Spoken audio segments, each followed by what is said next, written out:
continuar falando sobre isso tudo, fazendo um panorama geral do setor do brinquedo, com grandes líderes aqui, com gente que tem muito o que dizer, muito a contribuir. Vamos falar sobre essa ressignificação do setor e falar sobre como a indústria e o varejo estão acompanhando essa movimentação toda. Para ter mais uma conversa rica aqui nesse palco, uma conversa muito valiosa, eu convido o Germano Brandino, diretor de marketing da Nova Brinq. Germano, seja bem-vindo, muito obrigada pela sua presença aqui com a gente. Convido também o João Nagano, diretor de marketing da Grow Jogos e Brinquedos. João, que bom ter você de volta aqui. João já esteve com a gente no primeiro dia aqui, um painel bem bacana também. Vou convidar ao palco a Samira Detoni, gerente de inovação da Xalingo. Seja bem-vinda, muito obrigada pela presença. E também vou convidar o Gustavo Lima, diretor de soluções e capacitação da Otimiza e coordenador do Programa de Gestão de Inovação e Tecnologia em Indústria 4.0 da FGV. Muito obrigada, Gustavo, pela sua presença. Obrigada a vocês todos. A gente conta com a participação de vocês. Ao final aqui da nossa conversa, vocês vão poder fazer perguntas, tirar suas dúvidas. É um momento interessante de fazer um bate-papo bem aberto aqui. Eu queria começar, antes da gente ir para essa nossa conversa do futuro, queria pedir para cada um de vocês fazer brevemente uma análise desse momento atual no setor do brinquedo. Como é que vocês veem na área, no negócio de cada um de vocês, esse momento atual? Podemos começar, Germano? Boa tarde a todos. Prazer estar aqui. Obrigado todo mundo, Fernanda, pessoal da Brinq Talks. Acredito que seja um momento de grande transformação do mercado, que realmente, talvez as fórmulas que levaram todas as nossas empresas e negócios a terem sucesso até hoje, talvez elas já não estejam válidas ou muito rapidamente vão deixar de estar. Então, acredito que quem não tiver realmente ligado, enxergando e disposto a mudar, talvez vai ter muita dificuldade nos próximos anos aí no mercado. Então, realmente, eu acredito que seja um momento de transição que a gente realmente vai ter que estar bem conectado aí no que está acontecendo para realmente continuar sendo relevante. João. Oi. Oi. Bom, boa tarde aí a todos. É um prazer estar de novo aqui. Prazer é nosso. Então vamos lá. Eu acho que em relação, pelo tema que a gente vai discutir hoje, porque não adianta nada a indústria, né, ter qualquer tipo de iniciativa se isso não estiver em sintonia com o varejo, né? E cada vez mais vai ser importante, né, unir forças, né, para a gente conseguir superar os desafios que a gente tem. E, ao meu ver, um dos grandes desafios que a gente percebe é conciliar o momento de um crescimento muito grande do e-commerce, né, em todos os setores da economia, e nosso mercado não é diferente. É necessário, né, se procurar formas de compatibilizar o varejo tradicional, que a gente conhece há muito tempo, com os novos tempos. Eu acho que a única forma, como em qualquer tipo de problema, é sentar, conversar e procurar caminhos alternativos para a gente enfrentar esses desafios. Boa tarde, obrigada pelo convite, é um prazer estar aqui. Acho que essa palavra ressignificar, né, a ressignificação, ela vem muito ao encontro do que todo dia a gente precisa fazer. O Germano usou, né, a transformação. Sexta-feira a gente estava na nossa convenção, nosso diretor usou: se a gente quer chegar a lugares diferentes, a gente não pode fazer as mesmas coisas, né? Então eu acho que estar em contato muito próximo com o nosso cliente, com o nosso consumidor, para entender quais são as necessidades, né? Porque a todo momento a gente é bombardeado. Anteriormente estava se falando como a gente tem ansiedade, né? Então, também olhar para essa ansiedade das crianças e ver como que a gente pode ajudar os pais, ajudar elas a estar lidando de uma forma lúdica com esse novo mundo que a gente está aprendendo a lidar. Então, eu acho que todo dia a gente tem que olhar para essa ressignificação. Gustavo. Boa tarde a todos.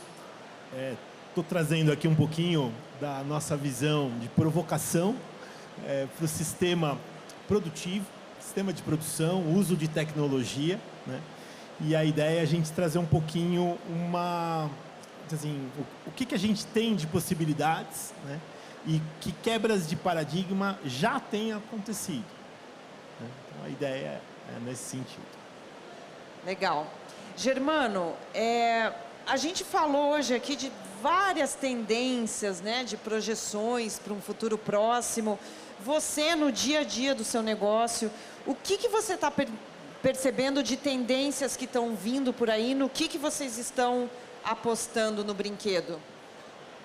Olha, eu acredito que a maior, talvez, transformação que a gente brinca que o futuro já é o presente, né? Realmente é essa nova revolução da inteligência artificial, que vai ser uma coisa que realmente, se os fabricantes, lojistas e todo mundo, na verdade, que tiver qualquer tipo de negócio, se não tiver realmente integrado e a par dessa nova tendência, realmente vai ser muito difícil se manter produtivo, eficiente e atingir os seus objetivos.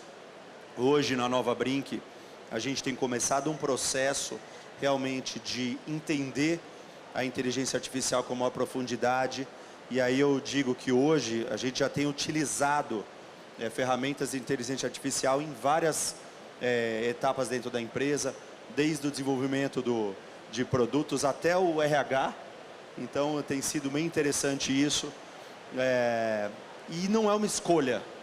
E a gente não faz isso. Eu até brinco, o João me conhece há muitos anos, pô. Eu brinco, eu não sou um cara tecnológico. Meu hobby é ouvir música dos anos 50, tocar guitarra dos anos 80. Mas eu sou obrigado hoje, como diretor da empresa, a fazer uma MBA de inteligência artificial para estar a par de tudo que está acontecendo, assim como outros diretores que a gente tem também, incorporar isso dentro do grupo. Porque, de fato, se a gente não entender isso, vamos pegar, por exemplo, o lado dos varejistas. Durante a pandemia, tiveram cases aí interessantíssimos, por exemplo, da Alpargatas, que ela conseguiu aumentar exponencialmente suas vendas utilizando machine learning e ferramentas, vendas através de WhatsApp. Vai mudar completamente o perfil do consumo e a maneira que se consome tanto conteúdo quanto produtos com essa entrada dessa tecnologia tão disruptiva como vai ser a inteligência artificial. Em contrapartida, a gente, como fabricantes de brinquedo, temos que pegar tudo isso e não esquecer do ponto inicial, que é o ponto do brincar, né? Então a gente tem aí um movimento contrário para fazer. Então, por exemplo, a gente está lançando um produto que ele estimula ali brincadeiras antigas, brincadeira do bafo, associada ao Enaldinho, que inclusive deu aqui uma palestra maravilhosa aqui no Brinq Talks. Então, assim, a gente tem que fazer esse contraponto, utilizar a tecnologia para ser mais eficiente, mas, ao mesmo tempo, fazendo com que a brincadeira não seja perdida, né? Pegando esse gancho seu, Germano, eu queria perguntar para a Samira, vocês têm muito foco em brinquedos mais lúdicos, brinquedos pedagógicos. Como é que é essa conversa desses brinquedos que vão para essa brincadeira mais antiga com essa tendência da tecnologia? A gente também, dentro da Xalingua, a gente vem usando, né, para no desenvolvimento de produto, inclusive, as ferramentas tecnológicas. A gente tem linhas que levam para a parte digital também, que chama Interactive Play. Mas uma coisa que a gente olha muito é como manter as crianças conectadas e quais os benefícios que a gente pode entregar para elas com o brinquedo físico. Eu acho que a tela, ela traz muito o ócio que a minha geração teve, né? Eu brincava no ócio, o ócio era criativo. E a criança não tem esse ócio, então ela vai para a tela. O que a gente vem fazendo muito é brinquedos que tragam uma multitarefa, uma multifuncionalidade, para que prolongue ainda mais a brincadeira e que ela possa também criar brincadeiras de acordo com a imaginação dela. Porque a criança, se a gente deixar e der ferramentas, ela é extremamente criativa. Porque ela não tem medo de errar, ela não tem medo de brincar, ela usa todas as ferramentas e vai ali criando histórias que às vezes eu olho e digo, gente, mas como é que a criança pode pensar nisso, né? Mas é isso, é o não medo de errar e criar estímulos para que a gente prolongue ainda mais o uso do brinquedo. Então, sim, a gente tem um dos nossos grandes sucessos até da feira é a nossa linha de desenvolvimento que ajuda a estimular atenção, concentração, foco e memória, que até é uma linha inclusiva, né, para crianças que têm TDAH ou TEA, mas que a gente fala que é para todas as crianças, porque ela ajuda na brincadeira de uma forma lúdica. Acho que é isso. João, a Grow é uma referência, né, nos jogos de tabuleiro, nesses jogos clássicos. Como é que vocês trabalham essa estratégia de divulgar e manter o interesse nesses brinquedos clássicos, tendo em vista essa nova movimentação de brinquedos mais tecnológicos? Então, eu já comentei lá no domingo, né, que a gente tem uma tendência a falar em coisas exclusivas, né? Quer dizer, ou é um ou é o outro. E eu disse o seguinte, né, que na verdade a gente tem que procurar ver como a gente integra, né, esse novo mundo no mundo tradicional que a gente do passado, das coisas mais físicas, né? E só para dar um exemplo, né, quando a gente fala o nosso propósito da Grow, né, tá escrito assim, ó, crescemos inspirando encontros, né? Isso quer dizer o seguinte, nós fazemos as coisas, a razão de existir da Grow é promover encontros marcantes, né? E para isso, na hora que a gente vai escolher um jogo, vai escolher um quebra-cabeça, esse é a nossa busca. Muitas vezes, você pode pensar o seguinte, ó, o quebra-cabeça não tem nada a ver com tecnologia, como que eles vão fazer, né? Então, só para dar um exemplo, eu e o Germano aqui, nós trocamos figurinhas aí de quais personagens ou quais personalidades, celebridades que podem vir a fazer sucesso ou ter empatia com nossos produtos. Ele na linha de bonecos, né? E nós com os nossos jogos. Nós também fechamos um contrato com o Enaldinho. Nós vamos lançar um quebra-cabeça com ele. E conversando com ele, inclusive, de forma bem aberta, ele estava no nosso stand, nós tivemos a ideia, nós já temos um produto que usa realidade aumentada, né? E você só consegue ter o acesso às imagens, um deles é corpo humano. Depois que você monta o quebra-cabeça inteiro, aí você aponta o celular para ele e aparece sistema circulatório, sistema digestório, e você vai trocando, né? Tem uma interação, a criança tem uma interação com o produto, que é um produto plano, né? 2 dimensões, e você começa a ter uma riqueza maior, né, de interação com o produto. Aí ele olhou aquilo e falou, nossa, pô, eu podia aparecer falando, oi, parabéns, você montou o quebra-cabeça do Enaldinho? Perfeito, a gente consegue fazer. Então, isso é uma forma de você agregar valor. E aí eu comentava com ele o seguinte, esse é o melhor dos mundos.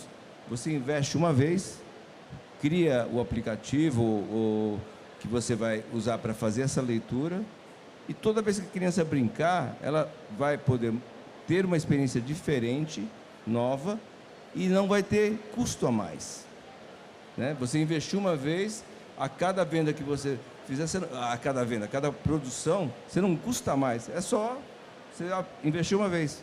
Enfim, isso é um exemplo, tem vários outros que a gente tem lá na nossa linha, né? E que a gente tenta enriquecer a experiência da criança, ou mesmo do adulto, a gente faz isso com os adultos também, através da incorporação da tecnologia com mais, né, um apelo, né, para a venda e principalmente para ficar mais gostoso jogar em família, com os amigos, enfim. Esse é a nossa visão e a tecnologia ajudando a promover uma experiência melhor. Gustavo, que análise você faz dessa integração que o João está falando? Eu gostei muito da posição do João, da Samira e do Germano. Eu queria pedir autorização para poder projetar uma apresentação que eu trouxe. Claro, a gente tem ali Tá pronto para projetar, pessoal? Vamos Rapidinho, lá. eu não quero me ater muito, mas é para trazer um pouquinho do visual aqui para o professor. Dá para enxergar ali. Qual que é a ideia, né? Rapidinho aqui, né, um pouquinho do meu perfil. O que a gente faz na Otimiza? Faz consultoria. Nós temos um laboratório de aplicações de indústria 4.0 e um programa de cursos de capacitação, né, com dinâmicas, didáticas, a maioria usando brinquedos ou usando dispositivos, né. Provocação que eu faço aqui, né, o que é uma produção industrial? Quem já viu, né, conhece uma fábrica, uma produção industrial, né? Primeira coisa que vem na cabeça é isso aqui, né? A primeira coisa que vem é uma coisa sistematizada, automatizada, quase que robotizada, né? Rapidinho, né? Aqui a gente passa por 11 processos que um sistema de produção garante. Desde planejamento, produto, processo, recursos humanos, a parte de suprimentos, produção, armazenagem, qualidade, manutenção, gestão de custos e a performance, tá? São fatores de gestão de uma produção industrial. O que a gente fala, né? E aí entrando o mundo tecnológico, o mundo da tecnologia, a manufatura avançada, né? Qual que é a diferença, né? O que a gente vê, né? A gente imagina uma fábrica totalmente escura, toda robotizada, que não existe mais interação humana, né? E já esse aqui é um dos sonhos, né? Essa fábrica aqui existe mesmo, acho que é um pedaço da BMW que é toda robotizada, né? Mas isso é raro e cada vez menos vai ter, no meu ponto de vista. Muito mais interação, né? E aí eu provoco aqui, a gente imagina uma fábrica mais moderna, né? Quem sabe que tipo de fábrica é essa? Quem consegue imaginar que fábrica é essa? Parece uma fábrica sofisticada, não parece? Isso aqui é uma fábrica de médio para pequeno porte de ovo de Páscoa. Trabalha 3, 4 meses por ano, né? Olha a estrutura que já se existe para uma fabricação. E é uma fábrica pequena, não estamos falando de fábrica grande, né? Na qual os processos são iguais. Planejamento, produto, processo, recursos humanos, aquisição, suprimentos, produção, armazenagem, qualidade, manutenção, gestão de custos e performance. No caso de alimentícia, tem cuidados de higiene, uma série de fatores para garantir que o produto sai com qualidade, né? O que a gente tem, né? Os conceitos de indústria 4.0 e manufatura avançada trazem a arquitetura integrada. Como o João falou, na parte de tecnologia, né? O aporte tecnológico, né? Gerando realidade aumentada, inteligência artificial, para o ciclo produtivo e para o ciclo de produto, tá? Eu resgatei esse slide, eu recebi da Austrália, né, um trabalho feito na Austrália para a indústria 4.0, foi um trabalho muito bem feito e eles tiveram um resultado muito bom. Eles prepararam a Austrália para receber o impacto da mudança tecnológica. Então, por exemplo, uma fábrica de carros que foi fechada lá, a última fábrica de carros fechada lá foi da GM, né?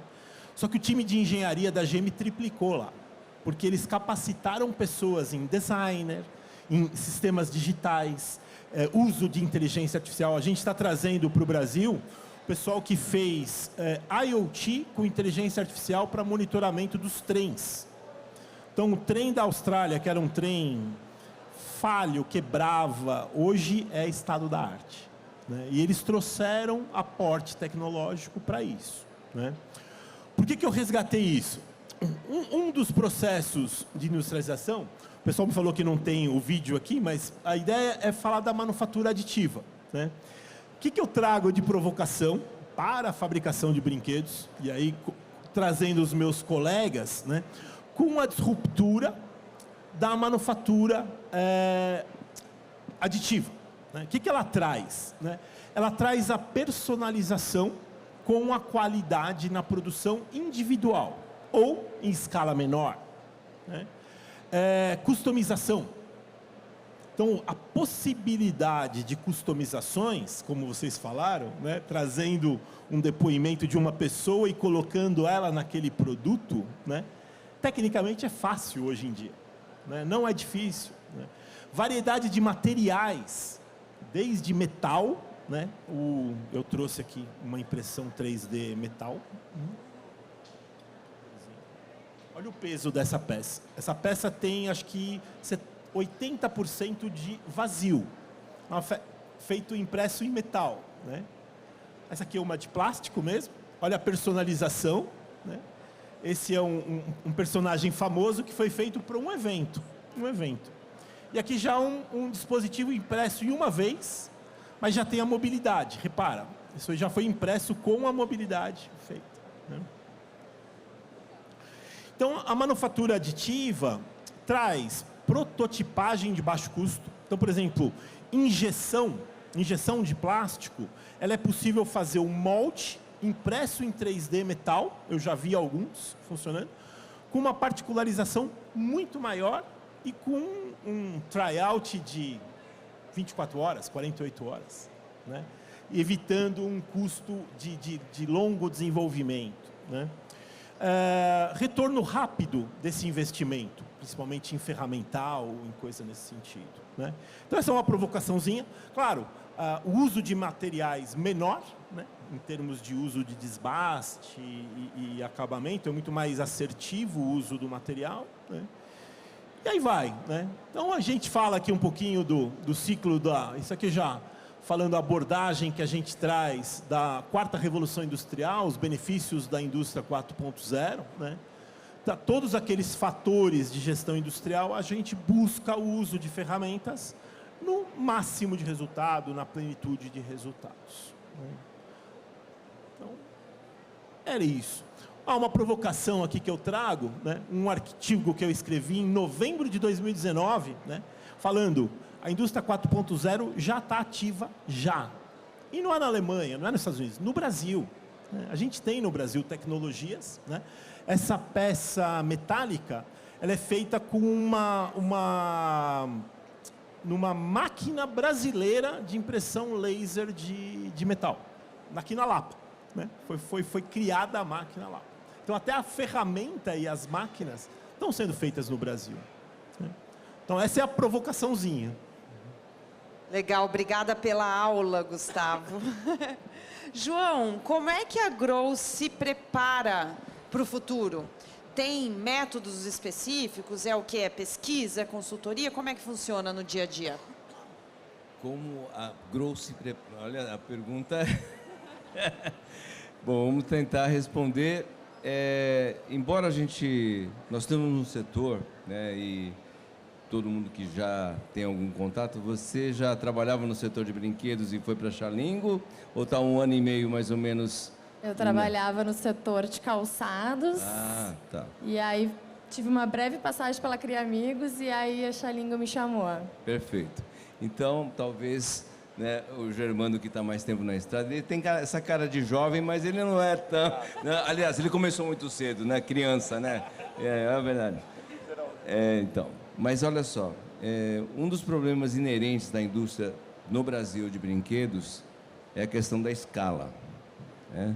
Se você pegar uma multinacional dessas aí que estão no Brasil, uma Mattel, uma Hasbro, uma Lego, né, eles têm escala mundial. E o que acontece normalmente é que quando nós investimos em alguma coisa, e aí a empresa, né, do Germando está de parabéns, porque apesar, né, de todo o custo de investimento, é só ver o número de personagens brasileiros que ele já desenvolveu ao longo dessa história, né? Porque você tem que pensar que o mercado que você vai atingir é o Brasil. E muitas vezes você não tem uma escala industrial suficiente para justificar o investimento naquele produto ou naquele personagem, né? Então, dentro desse contexto, a história de pensar o futuro, né? Primeira coisa é que você tem que, nós dizemos aqui, né, no mercado de brinquedos, que se a gente conseguir acertar mais do que errar, tá bom, né? Ou seja,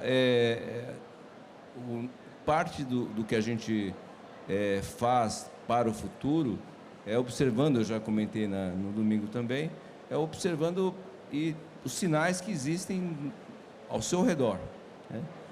Então, e a gente não tem escala, por exemplo, para pagar uma pesquisa. Às vezes a pesquisa vai custar mais caro. Vou fazer um jogo A, B ou C, e aí você fala o seguinte, vai custar X mil reais para fazer a pesquisa no público que você acha que é o público-alvo, etc, etc.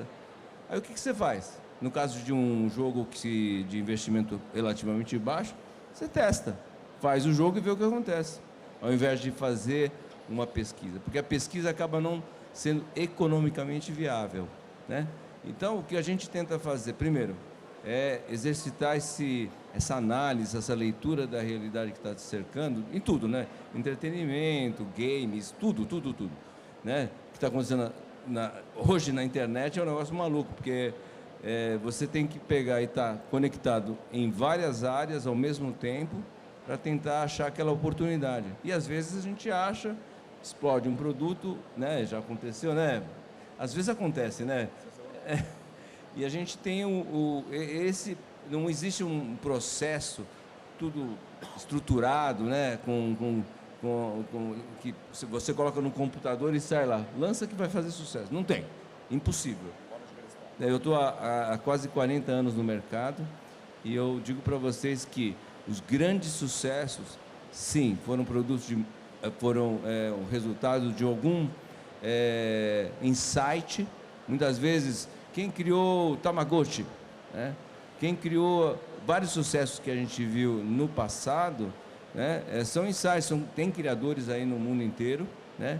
E a procura deles por coisas novas, né? Então, vamos só pegar o caso do Tamagotchi, um produto que está fazendo sucesso aqui no Brasil, que a Sunny trouxe, não sei se alguém viu, mas é um Tamagotchi, você falou 4.0, eu não sei, para mim é 5.0, porque o Tamagotchi era uma tela de cristal líquido, né? Lembram dele? Que você alimentava apertando o botãozinho.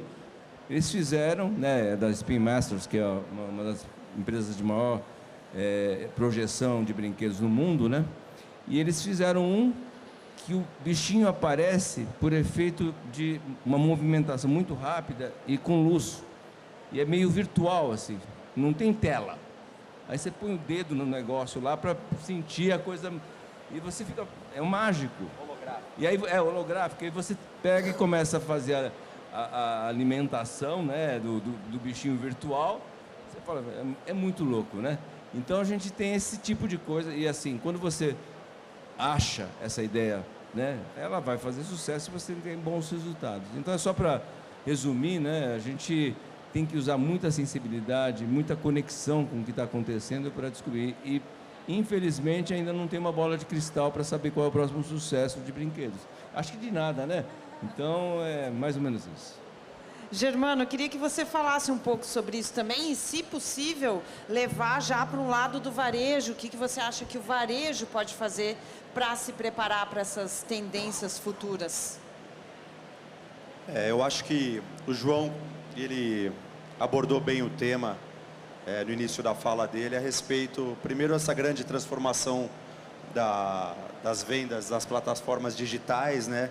Como isso alterou totalmente o fato de que o cara entra na loja e acessa o smartphone dele e vê ali naquele momento qual é o preço praticado. Então, assim, a loja, por si só, na questão de preço, ela nunca vai conseguir, obviamente, brigar com os e-commerces que tem custos mais baixos, tudo. Então é aquilo, a loja vai ter que investir cada vez mais, as lojas físicas, em experiência do consumidor.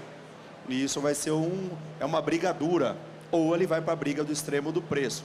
Então o varejo realmente enfrenta um desafio muito grande, já agora, e que ele vai ter que se reinventar de N maneiras, e ele vai ter que ter, com certeza, uma presença no digital muito forte, se ele quiser se manter relevante diante desse cenário. Já do lado das indústrias é isso, a gente estava citando inteligência artificial, agora na Feira de Nuremberg esse ano lançaram vários produtos a respeito linkados com inteligência artificial, alguns que realmente se comportam como é o Tamagotchi que você alimentava, agora o brinquedo aprende, se desenvolve, aprende suas preferências. Então, assim, a gente vai ter que se manter relevante na brincadeira, investindo contra a alta tecnologia que vai vir também embarcada nos produtos. E como isso, no nosso caso, né, que somos uma empresa nacional, 100% brasileira e que preserva a brincadeira, muito observando as mudanças no comportamento de consumo de conteúdo das crianças. Então, essa questão que o João estava falando, né, dos personagens brasileiros, nós somos uma das empresas que, junto com a Grow antes da gente, como sempre, meu mestre aqui, mas a gente fez uma aposta muito forte nos YouTubers, e o fenômeno do streaming, ele trouxe uma democratização do acesso ao conteúdo pelas crianças. Então foi algo muito interessante, e nós temos casos, N casos aqui. Temos aqui os amigos da Fazenda do Zenon, que também há casos fora do Brasil, mas citamos aqui o Lucas Neto, o próprio Arnaldinho, que não só os grandes estúdios começaram a produzir conteúdos relevantes para as crianças, e ao contrário, muitas vezes eles passaram a ter uma maior conexão e uma maior agilidade para ajustar o seu conteúdo, para atingir os desejos das crianças, a atenção delas. Então, a gente tem que estar muito mais antenado nessas mudanças, porque a única certeza que a gente tem é que vai mudar. Não temos certeza de mais nada, a não ser isso, porque de fato vai mudar muito rápido. Cito o caso dos YouTubers de novo, ali no longínquo ano de 2019, quando a gente apostou ali pela primeira vez nos YouTubers, eles estavam produzindo aqueles conteúdos, vídeos de 10 minutos, de repente veio o fenômeno dos vídeos curtos, TikTok, YouTube Shorts, próprio Instagram, e aí mudou completamente o jogo novamente. O jogo passou a ficar difícil de contar histórias dos YouTubers que contavam através do conteúdo deles. Aí você pega casos como, por exemplo, o Lucas Neto, que ele falou, poxa, o que eu vou fazer? Vou brigar com os vídeos curtos? Não, vou para o extremo oposto, vou fazer o caminho contrário, vou fazer longa-metragem de cinema. Então é assim, uma coisa que tem que estar muito ligado, os produtores de conteúdo, os fabricantes e os próprios varejistas, para entender qual vai ser a mudança do comportamento de consumo, com uma criança cada vez mais bombardeada por informação de todos os lados e com várias coisas aí, até que são viciantes para ela, né, que geram ali a dopamina para ela. Então, assim, a gente tem que estar ligado para entender como se comportar no meio de tudo isso, para continuar atingindo as escalas que o João falou, que é sempre um desafio para a indústria. Então, realmente, acho que tem que estar mais ligado do que nunca. Legal. Samira, você falou agora há pouco de um lançamento de vocês, que é um brinquedo inclusivo. A gente tem falado muito sobre isso aqui nesse palco, um assunto super atual, relevante. Ontem a gente teve um painel muito bom só sobre brinquedos que trazem inclusão e diversidade. Aliás, olha lá o Renan lá atrás da Maloca Games, que participou com a gente. Você acha que esse é um tema que os fabricantes têm que olhar, têm que prestar atenção nisso, têm que colocar lançamentos nesse sentido? Eu acho que sim, né? Acho que vem ao encontro da fala do João de observar sinais e ao encontro da fala do Germano, que fala sobre observar o comportamento de consumidor, né? Do que essas crianças ou o que os pais ou os responsáveis por elas estão em busca. E aí eu até trouxe aqui um deles, né? Uma coleção que hoje já tem mais de 20 produtos. A gente trouxe o selo, que é o quebra-cabeça para trazer a ludicidade. E todas as cores das peças, elas estão ligadas ao TEA, TDAH, mas principalmente a todas as crianças. Então aqui, esse aqui a gente chamou de separação de cores. Ele ajuda, né, na questão da pega, a estimular a motricidade fina, ajuda, né, a gente teve ali no nosso stand uma menina com autismo com nível 1 e a mãe chorou com o produto. Porque é uma forma da criança poder brincar, né, ser lúdico, e é aquele brinquedo que está ali ajudando ela, está desenvolvendo tudo isso. A gente também fez o lançamento da linha de Libras, de Braille. A gente também trouxe para a inclusão também, mas com um cunho mais educativo, que é a nossa linha de inglês. Então, são linhas que estão chamando a atenção. E é aí que eu falo, né? O João também disse, né? Nada é excludente, né? Então, sim, a gente está olhando para a tecnologia, mas sim, a gente está olhando para qual é a necessidade dos nossos consumidores, né? O que cada um deles está precisando para a gente seguir sendo relevante na vida deles, para a gente seguir fazendo parte do crescimento das crianças e para a gente poder ver, uma coisa que me comove muito, né? É poder ver o brilho no olhar quando a gente entrega um produto que fez sentido, que tocou o coração, seja do pai, seja do responsável, seja da criança que está ali, que às vezes senta no chão do nosso stand para brincar. E aí eu penso, é por isso que eu trabalho todos os dias. É para ver esse brilho no olhar e é isso que toca o meu coração e é por isso que eu vou todos os dias, né, para Xalingo em busca dessas novidades.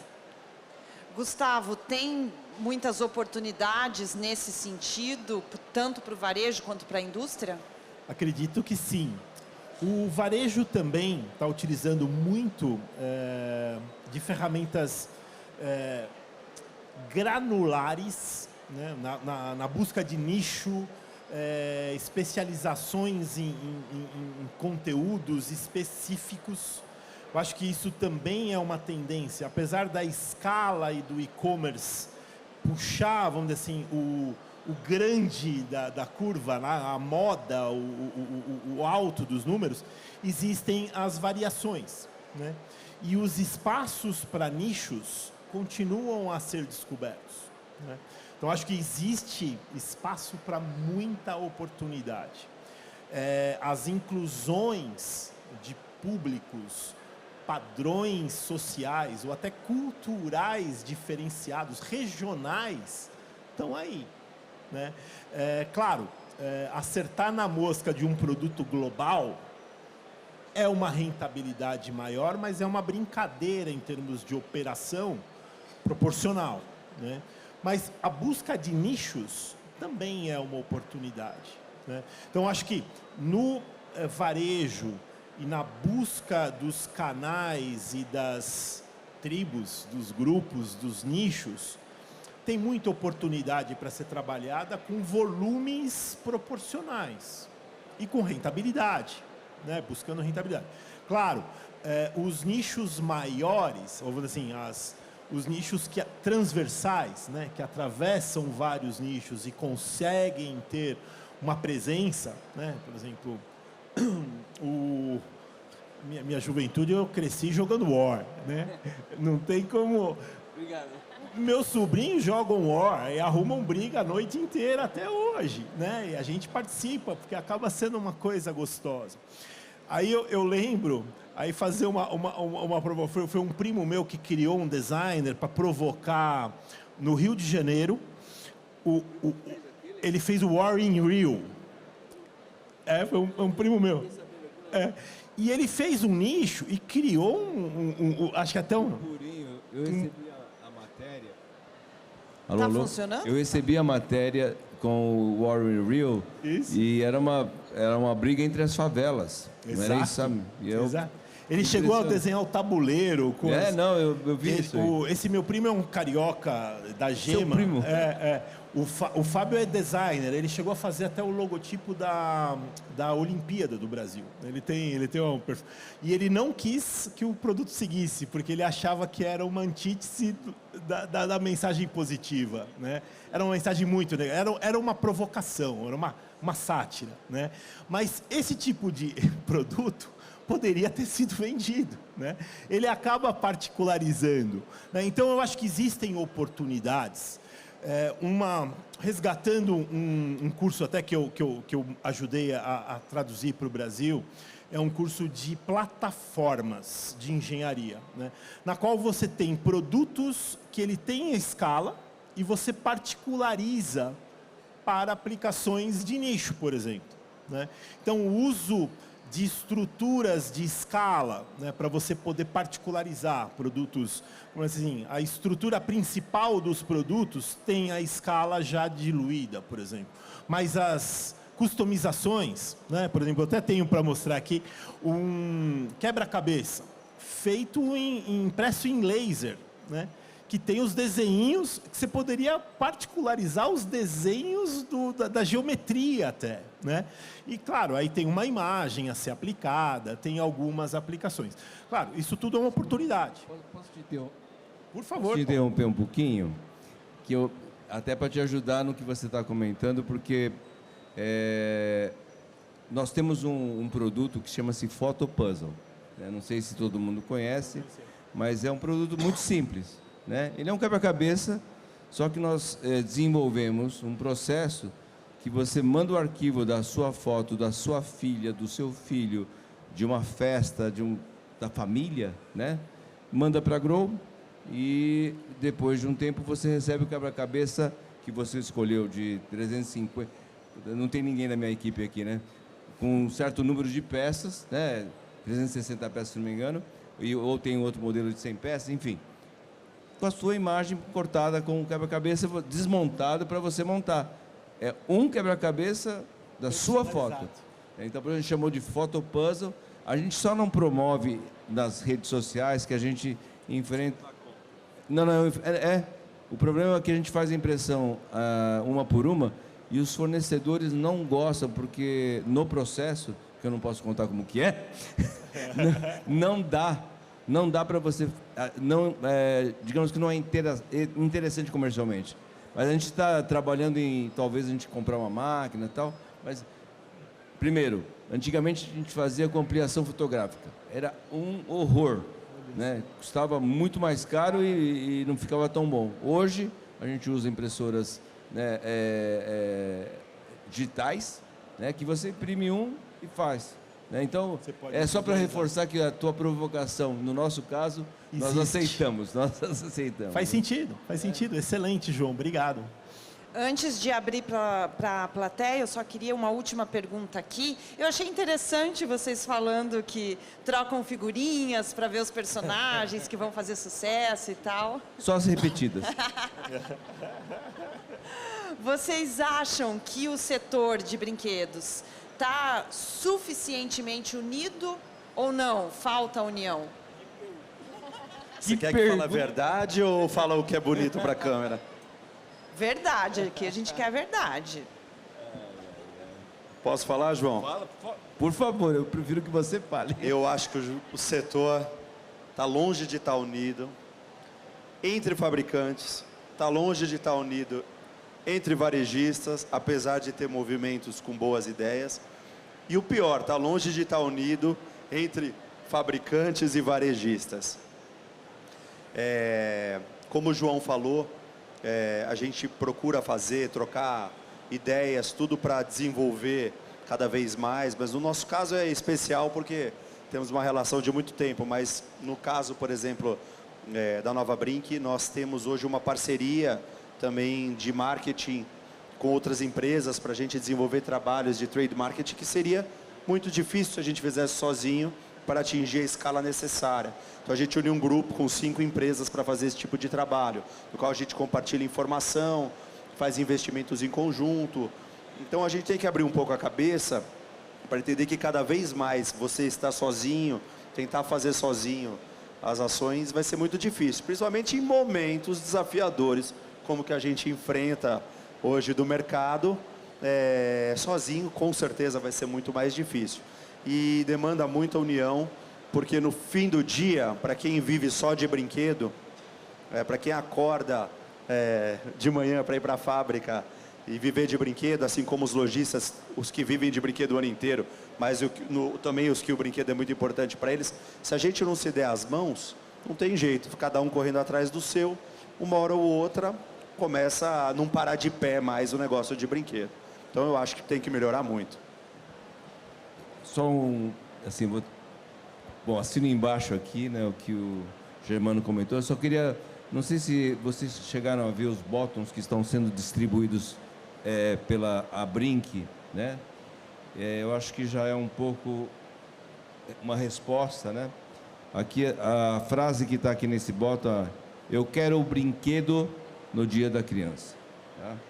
Aí tem a outra aqui, juntos pelo Dia das Crianças.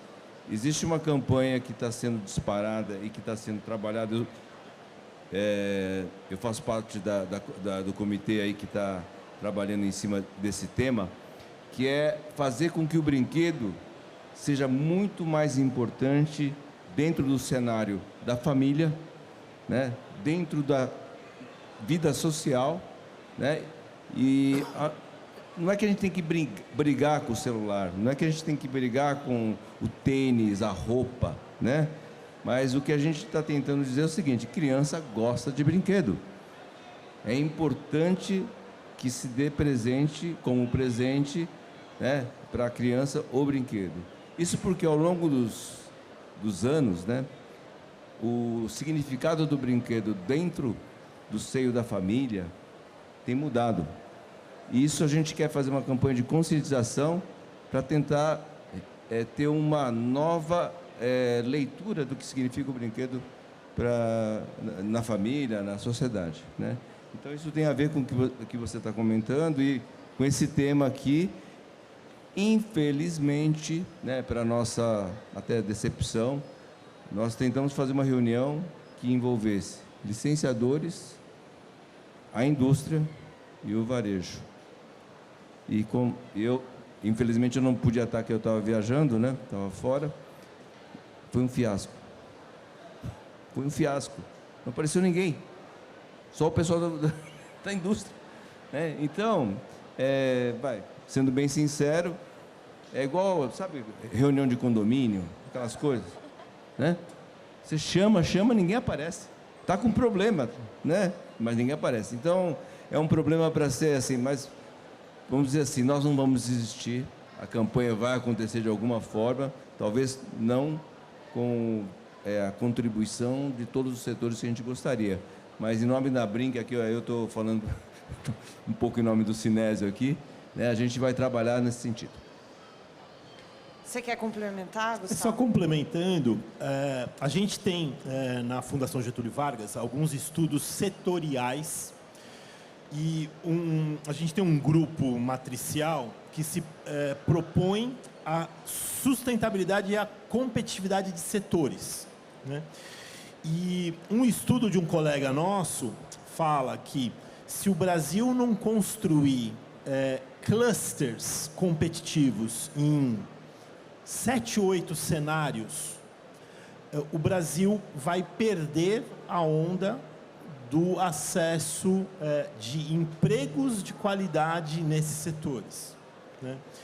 Então, a gente tem trabalhado em apoio no cluster. Eu acho que a ideia do João foi perfeita, né? O importante é ter a comunidade toda nesse propósito, né? Porque a força da união vai conseguir trazer para cá empregos, negócios, a continuidade, as inovações, o aporte tecnológico. Só esse ciclo que vai manter isso. E nós temos uma indústria forte, né? Eu vejo dessa forma. A gente não pode deixar isso escorregar, né? Aí a minha visão, né, patriota, nacional, né? A gente precisa disso. Conte com o nosso apoio acadêmico se precisar para alguma coisa, para receber alguma atividade, né? Mas isso precisa ser defendido. Posso só complementar? Claro.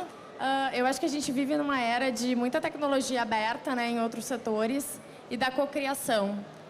Então, eu acho que estimular essa parte de cocriação, a gente pode explorar muitas potencialidades de cada fabricante, de cada empresa e o know-how, né? Eu sou nova no setor, venho de outros que acredito que também não são tão unidos, mas acho que tem pessoas incríveis com know-hows diferentes, né? Know-how diferente, que pode ser potencializado ainda mais e a gente pode ser, sim, uma grande potência nesse setor. Muito bom. Eu vou abrir para perguntas da plateia. Quem quiser perguntar, só levantar a mão. A gente já leva depois para vocês, tá? Boa tarde a todos. Minha pergunta vai mais direcionada ao Germano e ao João, né? Pelo tempo de estrada que vocês têm, eu gostaria que vocês nos falassem um pouquinho como é que vocês veem essa história, né? Assim, da venda dos brinquedos, como é que vocês têm assistido, né? Os dados da última palestra que teve aqui, né? 2023 teve uma queda muito grande na venda dos brinquedos. Na minha loja eu senti isso também. Mas isso é 22 para 23. E vocês, como é que vocês veem isso ao longo desses anos todos de estradas que vocês têm? Tem caído? A que vocês justificam isso? É só a questão tecnológica? Né? O que é que tem feito esse mercado estar em decadência? Não decadência, mas diminuindo. Bom, rapidinho, vou tentar, temos pouco tempo, né? Mas olha, assim, sempre como qualquer grande problema, né? Não tem uma resposta só e não tem um único motivo, né? Então, primeiro, o mercado de brinquedos, ele é muito função, né? Tem sido isso ao longo dos últimos anos, das últimas décadas, né? Função do entretenimento. Se tem um filme, se tem um desenho animado, se tem alguma coisa que é muito forte, né? Isso faz com que o mercado tenha oscilações até maiores do que assim, simplesmente a questão econômica, né? E no Brasil, aí vem de novo outros fatores, né? O varejo, né, como um todo, no ano passado, você deve acompanhar aí nos jornais, né, que assim como o setor de brinquedos, vários outros segmentos tiveram problema. Não foi só a loja Americanas, a loja Americanas tem vários eletrônicos, etc., né, a Centauro, é só ver o que aconteceu na crise das livrarias, enfim. Né, existe todo um cenário econômico também interno, né, aqui do Brasil, que faz com que a gente tenha tido um ano difícil, né? Mas acho que essa é uma má notícia, mas a grande boa notícia é que a gente está vivendo um momento que, pelo menos, está indicando que esse ano deve ser melhor. Então, não fique desanimada. Nós tivemos um ano difícil e, infelizmente, assim, né? Se tiver alguma coisa que emplaque bastante que tenha no Brasil de brinquedo, de algum personagem, tomara que seja o Ronaldinho, hein? Tomara, né? Você está sentindo falta do Lucas, agora você tem o novo, né? Eu tenho os dois, para mim tá tudo certo. Só para não me estender muito, é isso, tá? Próxima pergunta lá no fundo. Olá, tudo bom? Eu gostaria de... Assim, vocês comentaram sobre a importância de observar o mercado até de forma mais nichada, né? E aí, pensando talvez no público que hoje a Maloca atende, que é justamente pessoas negras, pessoas pretas ou povos originários, pessoas que são marginalizadas socialmente, né? Pensando também que no universo de startups ou empresas, a gente fala de uma dor, né? Assim, vamos resolver uma dor, vamos lá, né? A gente precisa ter isso como base para ser uma empresa. Só que eu faço agora um contraponto, né? Para que esses nichos sejam atingidos, qual é a dor de vocês que existe hoje e como o mercado pode ajudar a sanar essa dor? Porque, pensando em produtos, às vezes uma dor pode ser comunicação, às vezes a dor pode ser não tenho alguém para produzir, e aí, lógico, entra a Maloca como uma solução.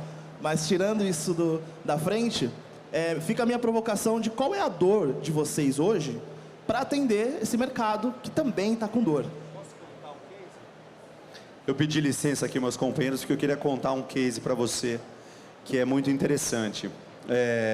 A Nova Brinque é uma empresa muito tradicional de bonecas e nós tivemos uma tradição de fazer bonecas pretas. Fizemos a boneca da Thaís Araújo quando ela apareceu, tudo mais. E hoje a Nova Brinque é uma empresa que ela está instalada na Grande Salvador, que é a maior cidade de população negra fora da África no mundo. E nós tínhamos uma dor nossa como fabricante num país de 56% da população considerada preta ou parda, de entender por que boneca preta não vende. Nós fizemos um trabalho agora de 2 anos de pesquisa juntamente à Play, que esteve aqui mais cedo fazendo palestra, para desenvolver uma boneca que se chama Zuri. Até trouxe ela aqui, que é uma coisa que realmente é um projeto do nosso coração, porque a gente não se conformava com o fato de não ter que aí a gente não está falando de nicho. Se 50% da população é preta ou parda, o nicho são os loiros. A Barbie deveria ser o nicho, certo? Não é assim? E de fato, desculpa, nada contra as loiras, viu? Minha esposa é loira também. Mas de fato, essa pesquisa trouxe para a gente muitos insights. A gente fez muitas pesquisas qualitativas com grupos, tanto no Sudeste quanto no Nordeste, nas cidades que tinham maior população predominantemente negra, e chegou a pontos muito interessantes. Por exemplo, o histórico de bonecas negras era, primeiro de tudo, pegava a boneca, o molde da boneca branca e fazia com o pigmento preto. De fato, a menina olhava e falava: poxa, mas eu não tenho esse nariz, eu não tenho essa boca, eu não tenho esse olho, que é uma coisa que a gente descobriu nas pesquisas, que é uma das coisas de maior orgulho dessa população. E principalmente o cabelo. Nós fizemos um trabalho de 2 anos de pesquisa para desenvolver um cabelo de altíssima qualidade, ondulado, para que a menina pudesse brincar com a boneca e o cabelo continuasse bonito, que ele permitisse ela fazer penteados, tudo para evidenciar essa grande beleza afrodescendente que a gente tem aqui no nosso país. Então, assim, a gente está muito preocupado com isso. A gente tem outras bonecas também na nossa linha com essa questão, mas essa emblematicamente, eu acho que é isso. Se a gente está falando de escala, você entendeu? Para 56% da população, você fazer um produto que atinja realmente o desejo dessa pessoa, eu acho que a gente está falando de uma coisa que é boa para todo mundo. O nosso Parabéns, tempo encerrou já. Desculpa, eu não conhecia o produto, mas como de costume, o Germano arrasou, hein? Parabéns, parabéns, parabéns. Vocês estão dando exemplo de união aqui hoje, né? Mas se não vale, que é amigo já de muita longa data. Eu vou fazer o Pix para ele mais tarde. O nosso tempo encerrou, mas eu tinha prometido que eu ia abrir aqui para alguém que pediu ali. Então, se por gentileza você puder ser breve, a gente encerrou já. Desculpa, pessoal, na última hora, a parabenizar o Germano, aí, o Nagano, também a Samira, professor também, parabéns pela fala. Mas a minha pergunta é uma reflexão, uma pergunta para vocês, questionando o que nós, empresários do ramo do brinquedo, lidamos com o dilema, com o paradoxo de criar, enquanto indústrias adultas, brinquedos infantis para uma geração que está em formação e que, sem promover o consumismo, o digitalismo em excesso, como nós, empresas adultas, estamos criando um mundo novo de uma geração que não é igual à nossa, né? Uma geração conservadora. Como nós lidamos com o dilema de indústrias adultas criando brinquedos para formar uma geração futura? Obrigado. Vou responder. Eu acho que é criando uma experiência. Então, não é só um brinquedo, a gente está levando uma experiência, uma forma de aprendizado, uma conexão com uma boneca que tem, né, a pessoa está ali, a criança está se identificando. Eu acho que é mais do que simplesmente um brinquedo que a criança vai brincar por alguns minutos, consumir o dinheiro e aquele brinquedo ele perde a relevância. Eu acho que a gente tem que ser cada vez mais relevantes para ser menos consumistas, né? O consumo ele é importante, mas que esse consumo tenha um propósito maior. É o que eu acredito. fazer só um complemento. Como cluster competitivo, né, o cluster de brinquedo não é diferente de outros segmentos que estão recebendo aportes tecnológicos, concorrências muito mais rápido com a internacionalização, com mudança. Eu acho que a atenção a pontos estratégicos de produto, de mercado, de posicionamento, a atenção para a rentabilidade, né, e os nichos de mercado vão ser os fatores de sucesso, né? Acho que isso tem que ter essa atenção 360 graus. Legal, muito bom. A gente encerra assim, então, esse painel. Gente, muito obrigada por compartilhar aqui o conhecimento, a experiência de vocês conosco. Obrigada pela participação de vocês.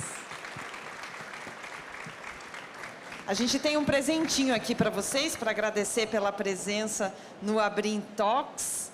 Muito obrigada. Pessoal, a gente volta em 2 minutinhos para mais uma